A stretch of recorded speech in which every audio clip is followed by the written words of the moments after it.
Yeah. Yeah. Okay, great. Hello, everyone, and good morning, and well, I guess good evening for some.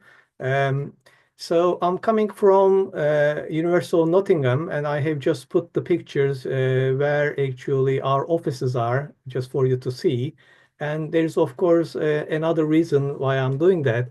I would like to, before I start my presentation, just point out an opportunity in our school. So our school is recruiting, and they are looking for at different levels, transitional assistant professor, and associate professor in AI and data science colleagues to apply for a post. And I just wanted to point out that opportunity to everyone. And we are looking for computer scientists in general. However, of course, colleagues from other areas are welcome. And you can find the advert in our school's website and jobs.ac.uk as well. Just to highlight the fact that we have only 3 days left to the deadline, we already have about 60 applicants, but more the merrier. So please go ahead and apply for that post, and you'll have the opportunity to work with us in our research group, Computational Optimization and Learning Lab. Right, so let's get on with the uh, presentation. So today, my presentation is on a couple of studies that we have conducted, and that is mainly led by my PhD student, Raras.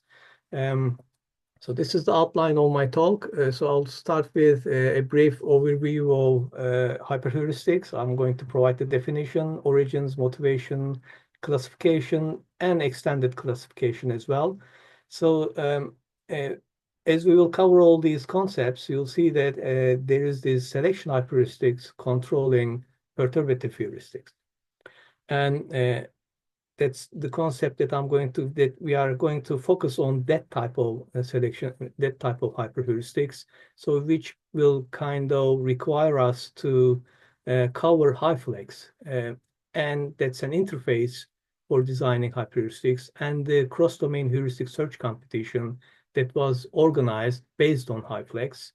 And I'm going to introduce two different hyper-heuristics that I have used for machine learning to observe and learn their behavior. That is ADAPT-HH and MS-HH. Please ignore the abbreviations for the time being. We are going to go over them in more detail. Then I'll focus on automated design and generation of selection hyperheuristics. And I'm going to cover an apprenticeship learning hyperheuristic for open vehicle routing problem. And the experts are ADAPT-HH and MS-HH, and the apprentice being time delay neural networks. Then I'll have the concluding remarks. So what is the state of the art in design of meta-heuristics? In generally, what we do is it is a trial and error process. And it's a very time-consuming process. So what we do is we design and implement algorithmic components first, then we configure the algorithm and tune in their parameters, testing them on selected instances. After analyzing the results, then we decide whether to change the algorithmic components, or we try to see which ones are performing the best and with which settings. So we can revisit the design options at that stage. And once we are happy with the results, then we move on to the next stage. That is, we apply our algorithm to the unseen instances and see how they perform on those instances. Then we analyze the results again. And based on the results, we might still revisit the design options. And as you can imagine, in most of the PhD studies, this is kind of the process all the students go through. So they just focus on one problem domain in general, right? And that's how they design a meta-heuristic. For example, let's say that we will design a meta-heuristic for flow shop scheduling. Then we go through these steps, and let's say that we are convinced that a genetic algorithm performs the best in this area. Then we design and implement algorithmic components. Those are, for example, being crossover operators, mutation operators. If you want to convert it into a memetic algorithm, then you will consider implementing different types of hill climbing operators, local search algorithms, right? So we have then multiple components. You can implement multiple crossover operators, multiple mutation operators, and you can implement multiple hill climbing operators. And each one of these operators could have some sort of a parameter to tune, right? So we want to see which components will perform the best and with what settings. So that's why we need to configure our algorithm and tune their parameters. Having done all the analysis and so on, we could revisit the design options again. And we go through all these steps, then we say, okay, these are the best options for each algorithm component, and these are the best settings, and then we move on. We have a solution to the flow shop scheduling problem, right? Great. So can we reuse all the components that we have implemented? So, or can we reuse the genetic algorithm that we implemented for flow shop scheduling and apply it to vehicle routing or to nurse rastering? Well, no, we cannot. So in general, what happens is we have to go through this trial and error process for these different problems, right? So let's define what a hyper-heuristic is then. A hyper-heuristic is a search method and learning mechanism for selecting or generating heuristics to solve computationally difficult problems.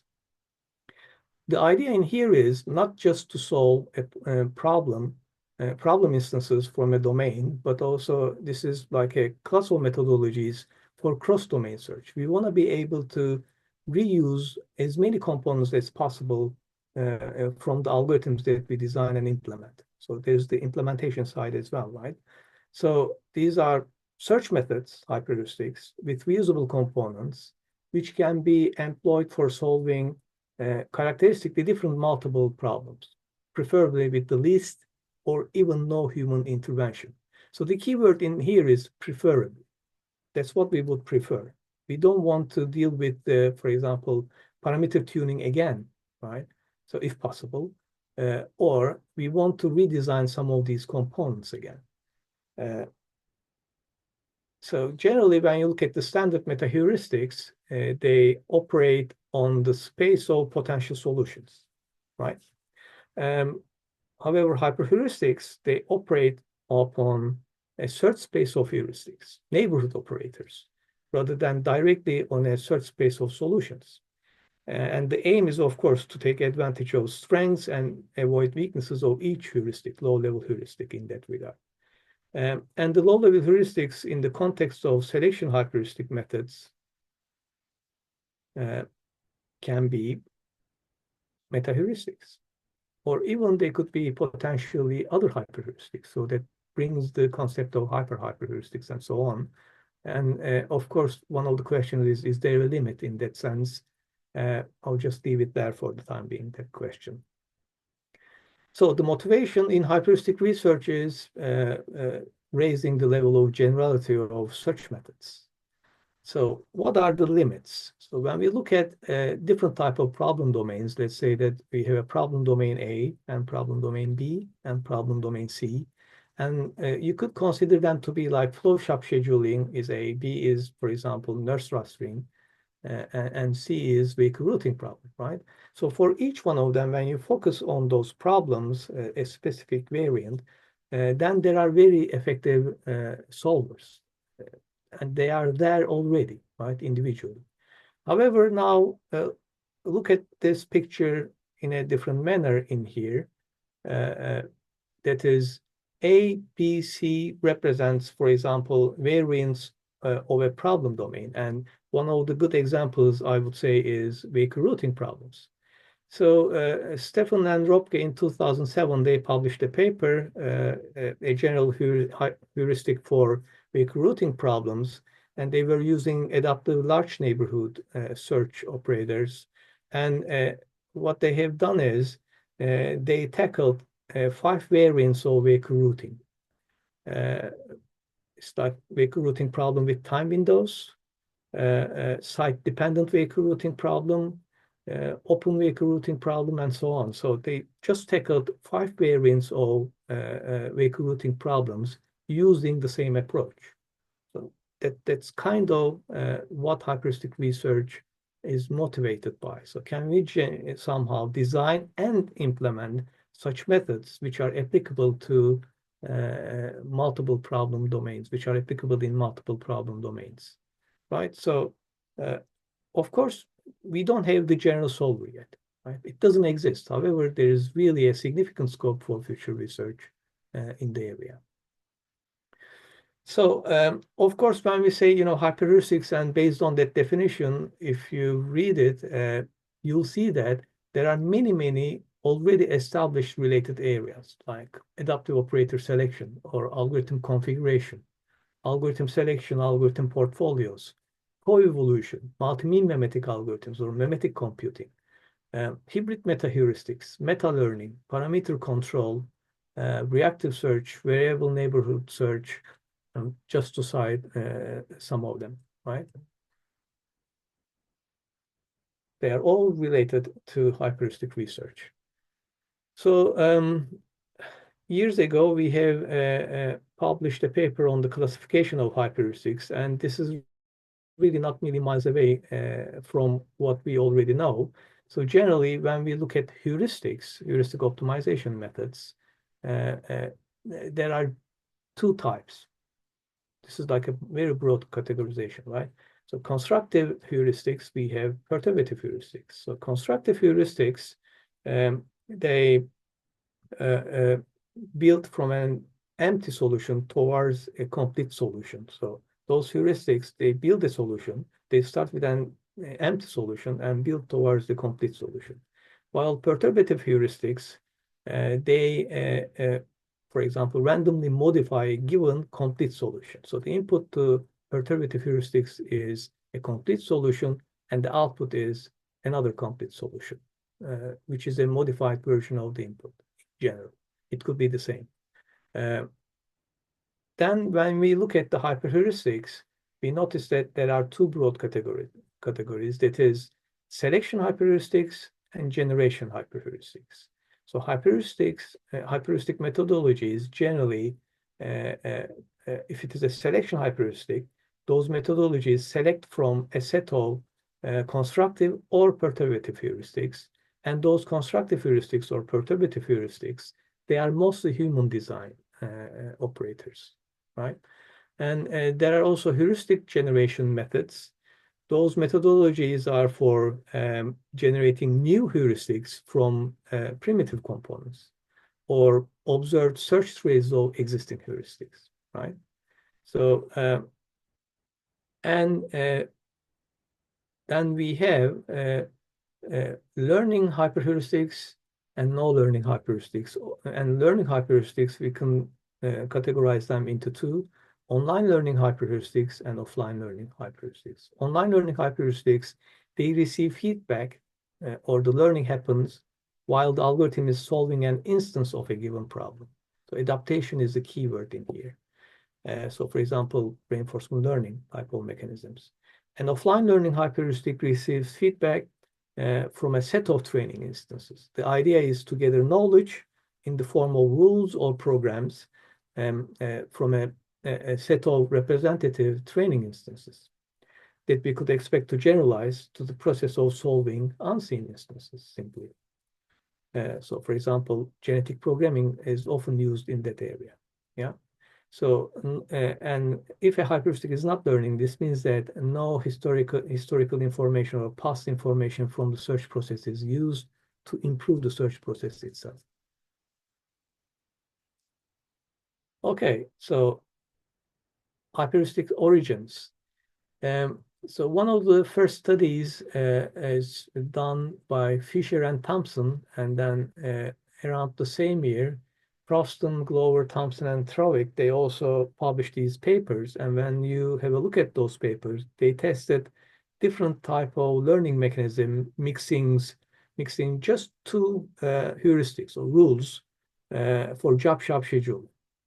And when you look at the instances, they are really small.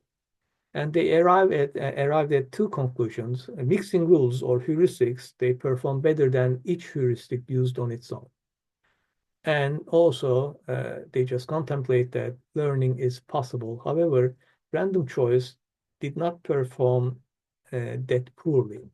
And at the time, they also, this was probably because they used really small problem instances in their tests. Then comes the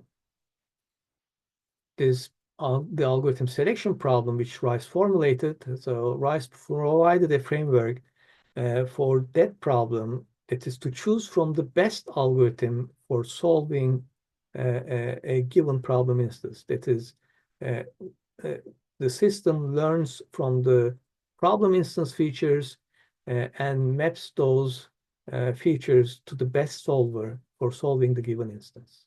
So this was also pretty interesting, I would say, and there are still many applications in that area. Then in 1990s, so there was some sort of a quiet period. Storer and Fang, well, before Fang, Storer et al., what they did is they introduced a generic methodology which enables the use of search algorithm, suggesting for the best sequence of heuristics for constructing a solution for any given sequencing problem. But again, they used a job shop scheduling as a case study. And in their approach, they used the hill climbing. However, they pointed out the potential of simulated annealing and genetic algorithm for sequencing constructive heuristics. Right? And the results showed that the approach that they proposed at the time, state of the art, was an algorithm called shifting bottleneck, and the proposed algorithm performed, let's say, slightly better than shifting bottleneck algorithm. And then Fang et al. Followed what Storer et al. Suggested in a way. They used a genetic algorithm approach for sequencing different heuristics, low-level rules.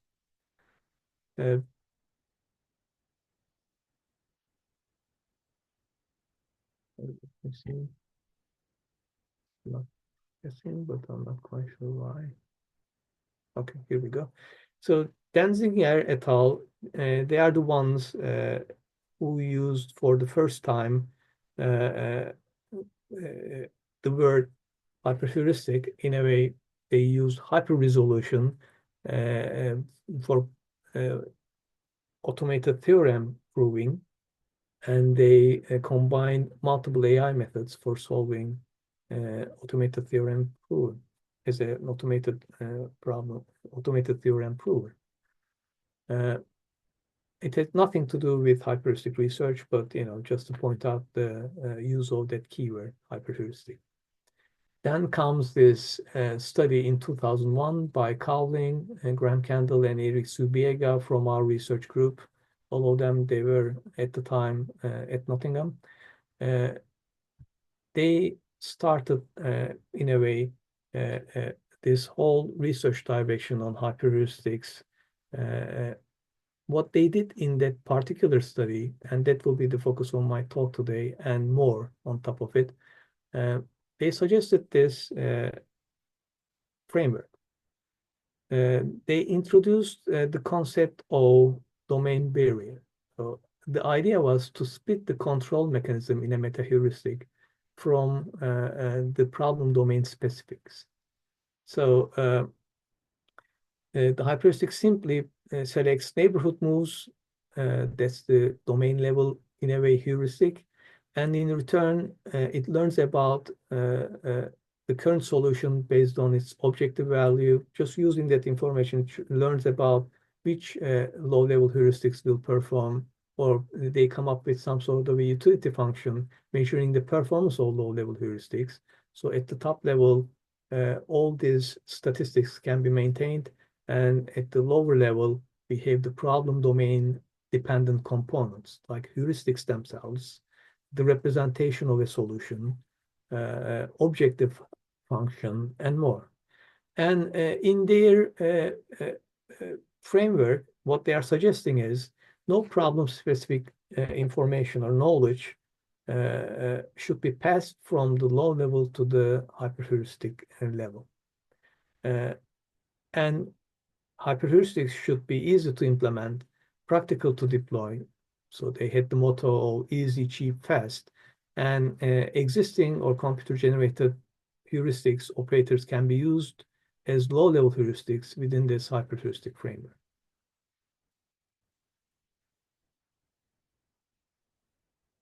Just to show, after this study, hyper-heuristic research has taken off. And I think if you just do a search, there are more than 1,700 papers out there on hyper-heuristics. Just to show some of the selected recent application of selection hyper-heuristics, as you can see, scheduling is still one of the most common application area. However, now that's actually the application areas are broadening. So there are applications in engineering design problems, knapsack problems, search-based software engineering, timetabling, and so on. So this is the hyper-heuristic framework. We have hyper-heuristic at the top level, and we have the domain barrier, which does not allow any domain-specific information to flow from the low level, where we have the problem domain specific. So we have the implementation of heuristics, N of them, and representation, evaluation function, or initial solution generation. All methods are already implemented. That's the assumption. They are already there, especially if we want to look into the selection hyperheuristics, right? So this is the framework for selection hyperheuristics based on what Calvin et al. Suggested. We have two key components, heuristic selection method and move acceptance criteria. So when you look at the selection hyperheuristic literature, you'll notice that almost all the proposed selection hyperheuristics, they have these two main components. And when you look at low-level heuristics, they are human-designed perturbative low-level heuristics in general. Yeah. And this is kind of the pseudocode algorithm for implement that selection hyperheuristic. So we generate an initial candidate solution while termination criteria are not satisfied. What we do is we choose from a subset of heuristics, either one heuristic or multiple heuristics. Then we generate a new solution or solutions by applying those selected heuristics. Then we decide whether to accept the new solution or not. And if the new solution is accepted, then we continue the search process from that point onward, right? And that's it. It's a very simple, straightforward framework. And this is really to point out how influential Calvin et al. Paper was. So in their first paper, they published it initially at a conference and then followed by a lecture notes publication. So in their first paper, they introduced heuristic selection methods which carried no learning at all, like choosing the low-level heuristics randomly, or creating a random permutation of those low-level heuristics and applying them one at a time. And then they introduced others like package strategy, greedy strategy, random gradient, random permutation gradient, and more importantly, choice function, which has been very influential in the area, right? So this is an extended classification of selection hyperheuristics. So based on not just feedback, also at the time everything started with a single objective optimization. However, it just extended to multi-objective optimization as well, the research.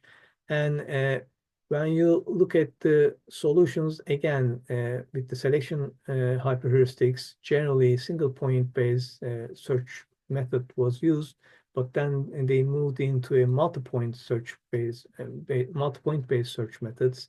And there are some selection hyperheuristics which mixes both approaches. And then we can categorize move acceptance methods as well into stochastic and non-stochastic, basic and threshold. And then we have different types of parameter settings. This is actually from IBAN's previous work.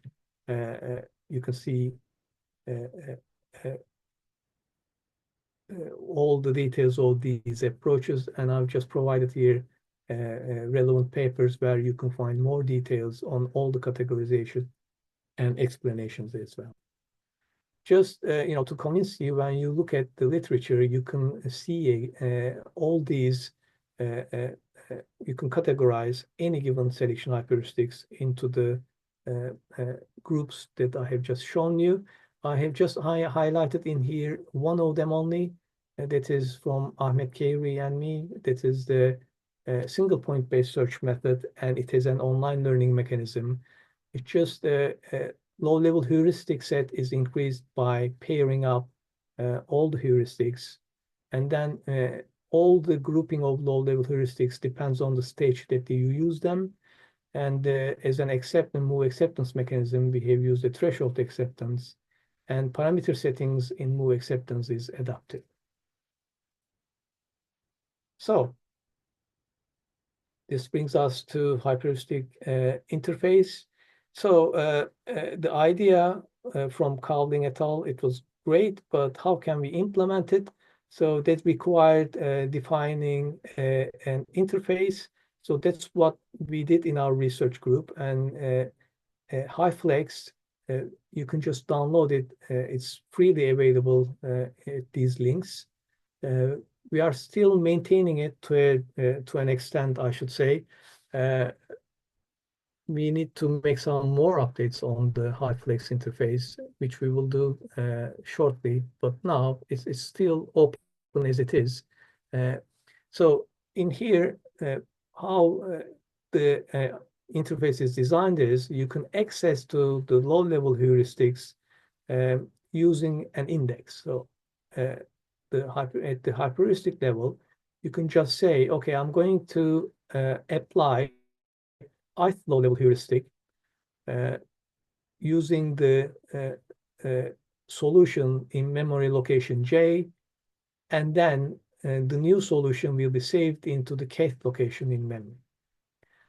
And the domain layer in that respect applies that heuristic to the given solution and saves it into the kth location and returns the objective function value of the new solution to the hyper-heuristic layer.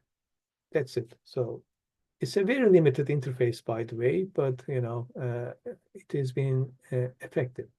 So that API, the interface is implemented using Java first. So all heuristics, they have a type. They are either mutational, ruin, recreate, local search, or crossover. And parameters, all the mutation and ruin and recreate operators, they have intensity of mutation changing from 0 to 1. And all hill climbing operators, they have a parameter called depth of search. Again, they change from 0 to 1.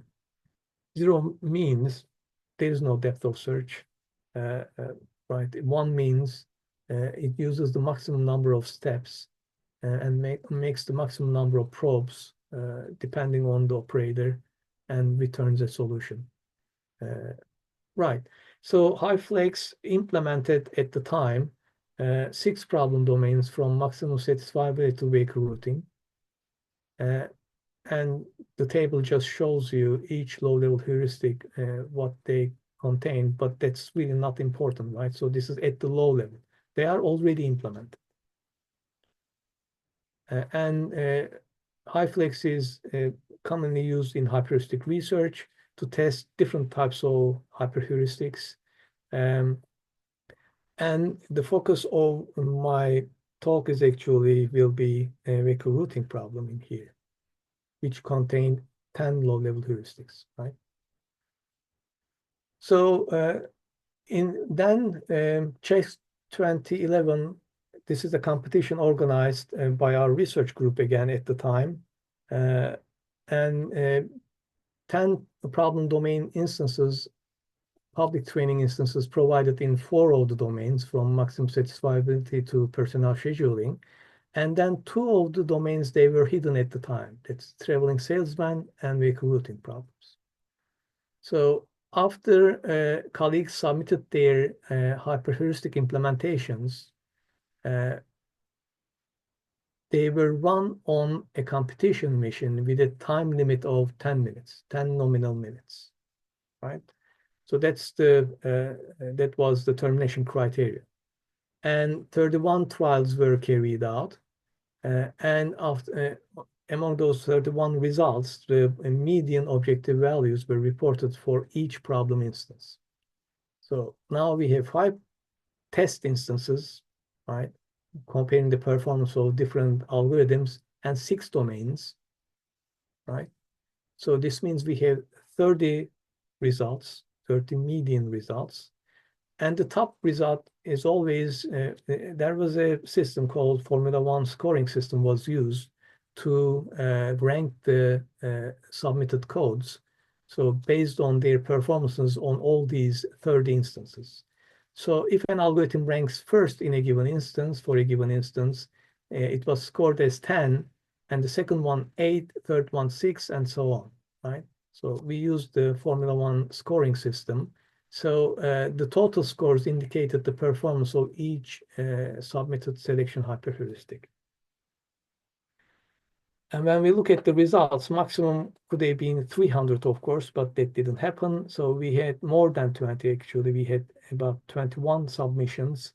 This shows only the 20 of the algorithms which ranked well. The last one, as you can see, did not get any scores. But the winner turned out to be ADAPT-HH. So it's one of the best selection hyper-heuristics out there, right? And its score was 181 at the time. And this ADAPT-HH, this algorithm remained to be the top for a long while. So it just basically ADAPT-HH had many elaborate components. It's a multi-phase online learning hyper-heuristic approach, and it adaptively decides on the subset of low-level heuristics to use at each phase. It's a multi-stage algorithm, and it just maintained a list called adaptive heuristic set, and the heuristic selection method used that list. There was a utility score for each of the low-level heuristic. After a number of iterations, the performance of each heuristic was reassessed at the end, and I should put it this way. And then the system just disables poor performing heuristics for a certain period of time, or even indefinitely. And then remaining heuristics are applied with a probability based on their previous performance during a given stage or phase. So ADAPT-HH used a relay hybridization method for pairing heuristics is employed. That turned out to be a really good, let's say, design decision. And a move acceptance method was a threshold acceptance criteria. Also, ADAPT-HH implemented restart. So as I said, ADAPT-HH was a very elaborate hyper-heuristic. However, it just contained about 35 parameters, which were meticulously tuned for cross-domain search. Then you can basically download the code from the links that I've just provided in here. And later on, Stephen Andreasen and No, they conduct what is called accidental complexity analysis for improving the internal structure and maintainability of the code without changing its functionality. And they called it Lean GIHH, which you can download from this link. Right, so the other hyperheuristic that I mentioned is, again, a multi-stage selection hyperheuristic which uses similar ideas, and a single point-based search framework was utilized. So crossover operators, they were ignored in all the domains in HyFlex. So for the parameter settings, intensity of mutation and depth of search, they were discretized. And the same value was used as long as there is improvement. So a random value for the parameter was selected at each step. Otherwise, it was set to another random value. So this iterated multi-stage selection hyperheuristic contained only two stages, stage 1 and stage 2, and the transition from stage 1 to stage 2 was based on a certain probability as a parameter of the overall approach. Again, the multi-stage structure was pretty straightforward and simple. So in stage 1, what happened was, you can imagine a score was maintained without any changes. Each low-level heuristic had a fixed score. And what happened was we selected a low-level heuristic using softmax strategy or roulette wheel strategy. We applied the chosen heuristic based on our framework and accept or reject the solution based on adapted threshold move acceptance method. So stage 1 terminates if iteration of S1 is exceeded without any improvement. So it was automatic and with a certain probability. I'll come back to that. But first, just to show how adaptive threshold move acceptance method worked, we had a circular queue from C0 to L. So we had L minus 1. We had L values in this list. You can imagine those are in increasing order. It's a circular list. So in here, you can just see the behavior of the move acceptance. So if the value doesn't change for a while, if we cannot make any improvement, then the move acceptance threshold is increased, accepting worsening solutions. And at that level, if we still cannot make an improvement, then the threshold increase further, even allowing highly worsening solutions.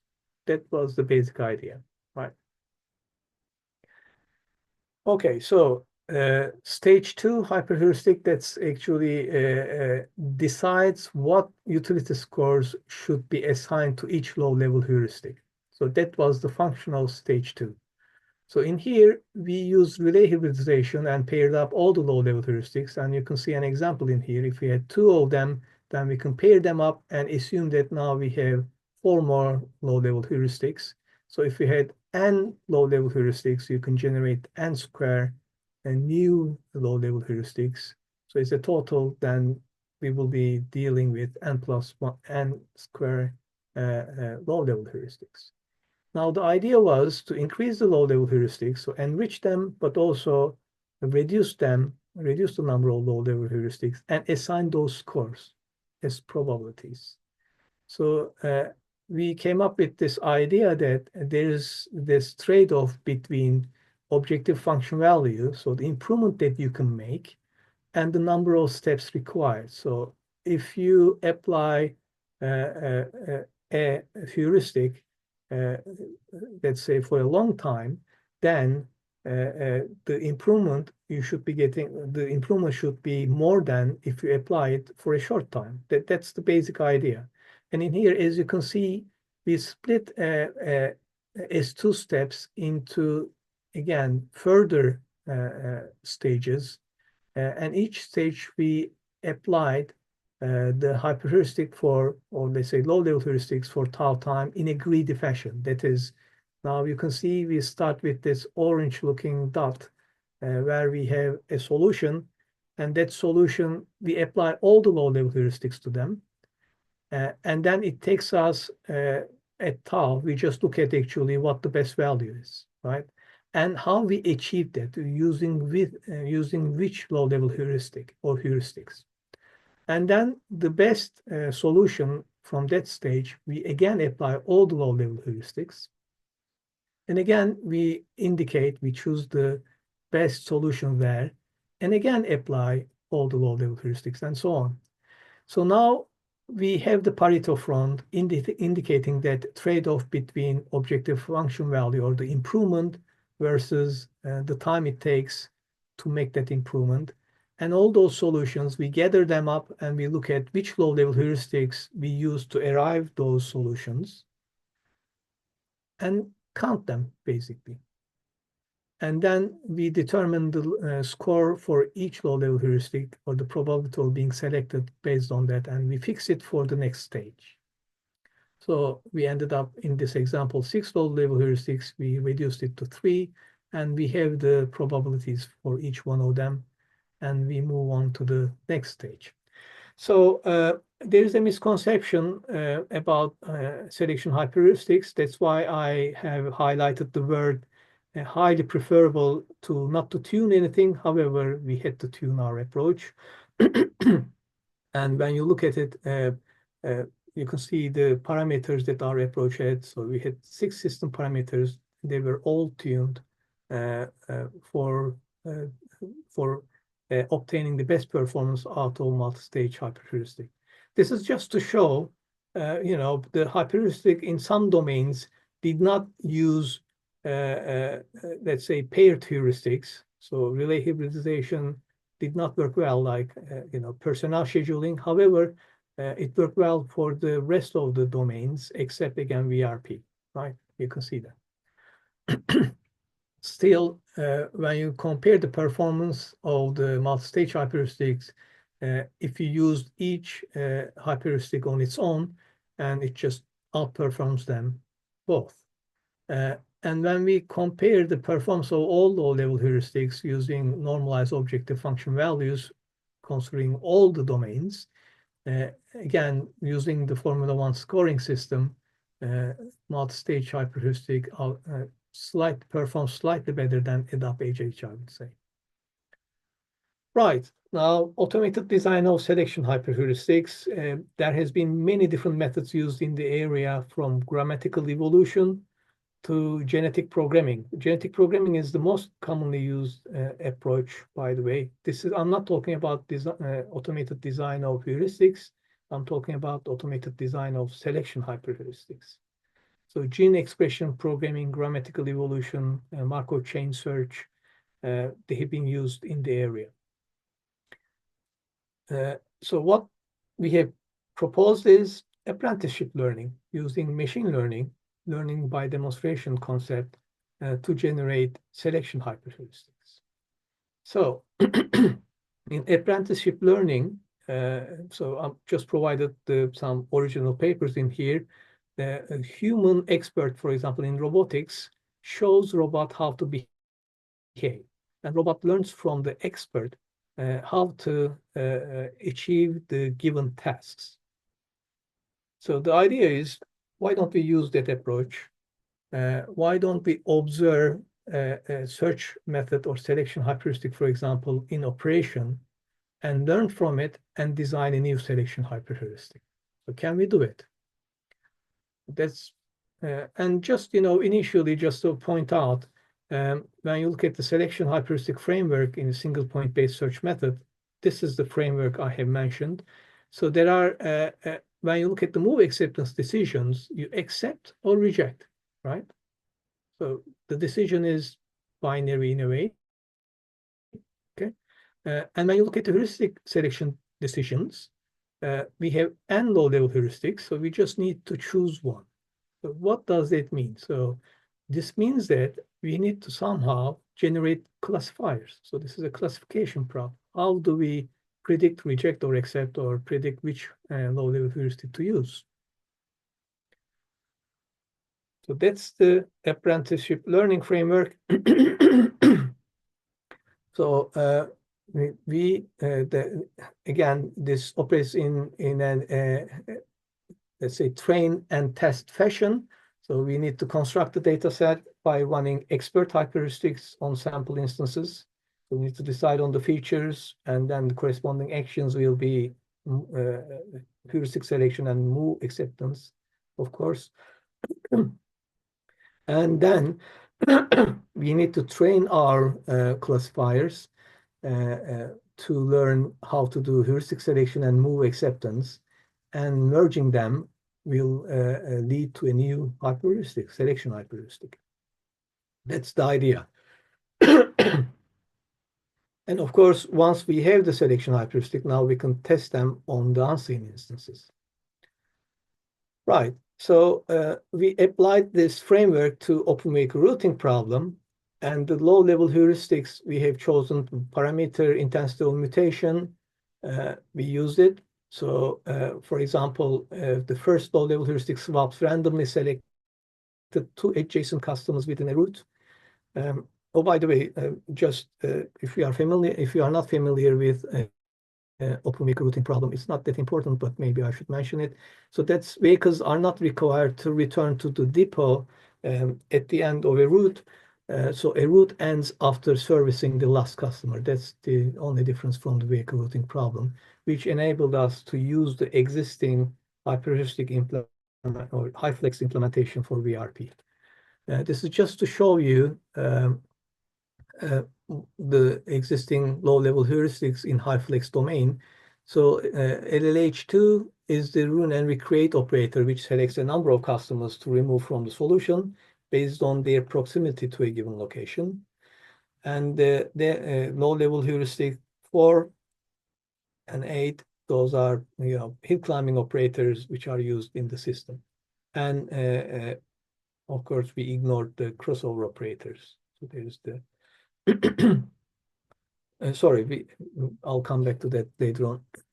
And all those three operators are hill climbing operators. So these are we have done an initial study in 2017, Varas did, and so different machine learning algorithms, first of all, deliver different performances. So we applied multi-layer perceptron, C4.5 decision trees, and time delay neural networks, and time delay neural network performed the best. And we did hyperparameter tuning, of course, that was required, and it just significantly improved the performance of the learning algorithm. So number of neurons in the hidden layer turned out to be the most influential factor on the selection hyper-heuristic performance in the time delay neural network. Also, we employed the Taguchi design of experiments method for tuning the neural network. So which ended up with us having 24 hidden nodes, 0.07 learning rate, and 0.9 momentum for the neural network.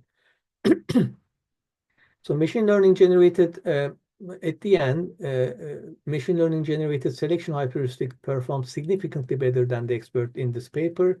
And we used a very simple approach, that is the modified choice function heuristic selection method, and we accepted any outcome after applying the selected heuristic as the move acceptance. And still, machine learning generated a significantly better performance. So which showed the potential of this approach. So now in our recent paper, what we have done is we thought to ourselves, why to observe just one selection hyper-heuristic? Why not use multiple selection hyper-heuristics and observe their behavior and collect the data from them, and then apply the same to open-weight routing problem and see what happens. And so what we did is there are two main input features to these actions, by the way, just to say what in this plot, what you can see is change. We use 2 bits of information, that is the change in the objective value when you apply heuristic. We have the input and output. So we recorded the change in the objective value. And also we have broken the domain barrier of HyFlex, because we measured also the distance between the solutions. You can imagine that's like Hamming distance between the solutions. Before and after the application of the heuristic, we used those 2 solutions. So 2 bits of information is saved at each step. And we did that for a number of steps, n steps. So as I said, the time delay neural network, after collecting data from expert A and B, that is ADAP HH and multi-stage HH, And using the intensity of mutation 0.4, we fixed it, and the depth of search is 0.8. Again, in one of our previous studies, these settings, we have shown that those are the best settings for cross-domain search, but not for this approach, but for another, let's say, population-based approach. Still, we have done the tuning on other approaches. These turned out to be the best, so that's why we fixed them. And then for N, we used 8. Then we generated apprenticeship learning hyper-heuristic, those classifiers, merged them. So we have 3 of them, AL-HH both, AL-HH ADAPT-HH, AL-HH MS-HH. That is, we observed only ADAPT-HH and generated that, apprenticeship learning hyper-heuristic, and we observed only multi-stage hyper-heuristic and generated the other hyper-heuristic. And then we observed both and generated the hyper-heuristic, right? We used three benchmarks in the area, which are considered as small, large, and very large instances. And these are the results. So in here, what you are seeing is the exact match ratio and area under the curve values. So exact match ratio indicates the percentage of samples that have all their labels classified correctly. And then we have, when you look at the results, for each class that is low-level heuristic ranges between 64% to 99%. So the system is quite successful in identifying which low-level heuristic to choose in a way. And this is kind of interesting. So when we look at the what we call utility scores of each low-level heuristic utilization rate or utility rate, sorry, it is calculated as the number of improvements that a low-level heuristic yields over the best solution found. And when we look at them, local search heuristics are preferred more than mutational heuristics, which is somewhat an expected behavior. But what is kind of interesting is, as you can see, the behavior of the neural network generated new hyperheuristic varies from the behavior of the others in terms of, let's say, utilization rates. So we applied to standard or small problem instances, large and very large instances, and we are reporting in here ranking of our approach in the overall. The generated AL-HH both turned out to be top ranking approach. So you can see the average rank out of 5 methods for each set of instances, with low rank indicating better performance in here. So observing both of the experts yielded a better or improved version of the hyperheuristic, as you can see in here. Right, so, and interestingly, the generated hyperheuristic based on MSHH ranked the second. However, just using MSHH or ADAPT-HH, they don't perform as better as the ones as compared to the generated algorithms. Then we had the idea of applying, how about we train it on small instances and test them on the other sets and so on. So we tried this out, and we have conducted Wilcoxon-signed rank tests for significance of the performance of the algorithms as compared to the rest. And the results, in a way, show that, it just highlights the ability of the proposed method to generalize well. And since all these statistically significant better performance is observed in more than half of the instances, if you look at any comparison, but the results are also somewhat aligned with what one would expect. So if you train it on standard instances, for example, test it on standard instances, its performance is better than if you compare training on standard and applying to large. But still. Right, concluding remarks. So HyFlex framework has been, this is just a few words on HyFlex. So that framework has been used for a long while now, and hyperheuristics with reusable components are general purpose effective intelligent search methods. And along with meta-heuristics, they've been applied successfully to many, many computationally hard real-world problems. And HyFlex was introduced as a means to test selection hyperheuristic designs. Against its many limitations, again, it has been used for hyperheuristic research and as a benchmark tool for more than a decade now. And such frameworks obviously support us, researchers and practitioners, to be able to put search methods on a much more experimentally rigorous footing to advance the science of search methods, and also to build communal research that is of benefit to both practitioners and researchers, obviously.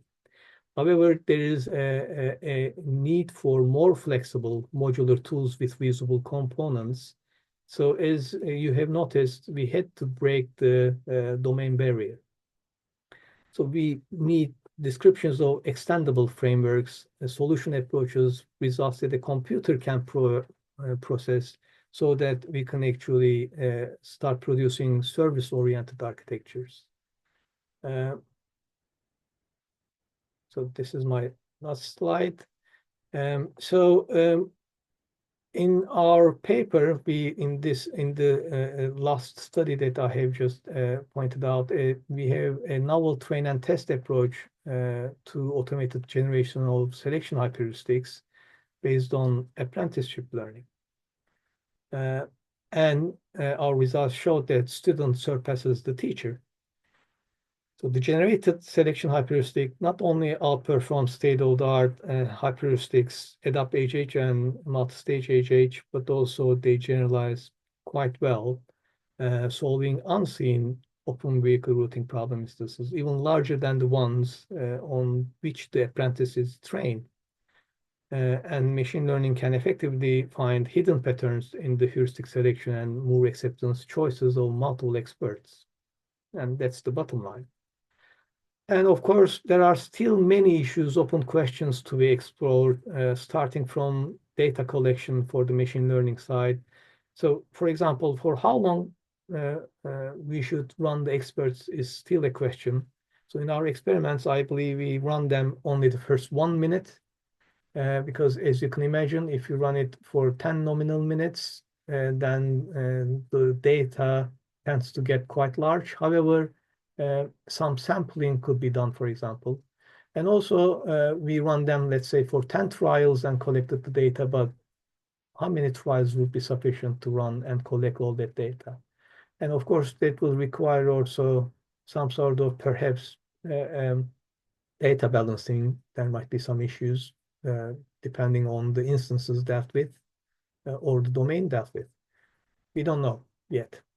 And feature engineering is definitely required. So what features can we use to improve the learning process? Can we come up with standardized features which will which relates to generalization? So what are the limits is the question. However, can we do transfer learning? So when we learn from one domain, can we, based on the nature of the low-level heuristics, can we apply what we learn to other domains? So is transfer learning possible?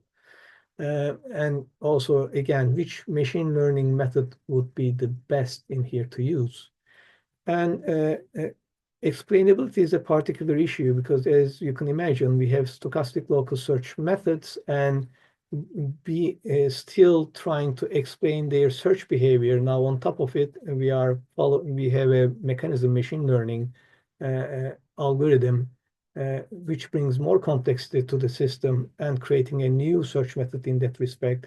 So explainability in that context requires redefinition, and those are also, I think, interesting issues to deal with. And also, I think some colleagues already started looking into this. Since it is a hot topic like large language models, how can we bring large language models into play?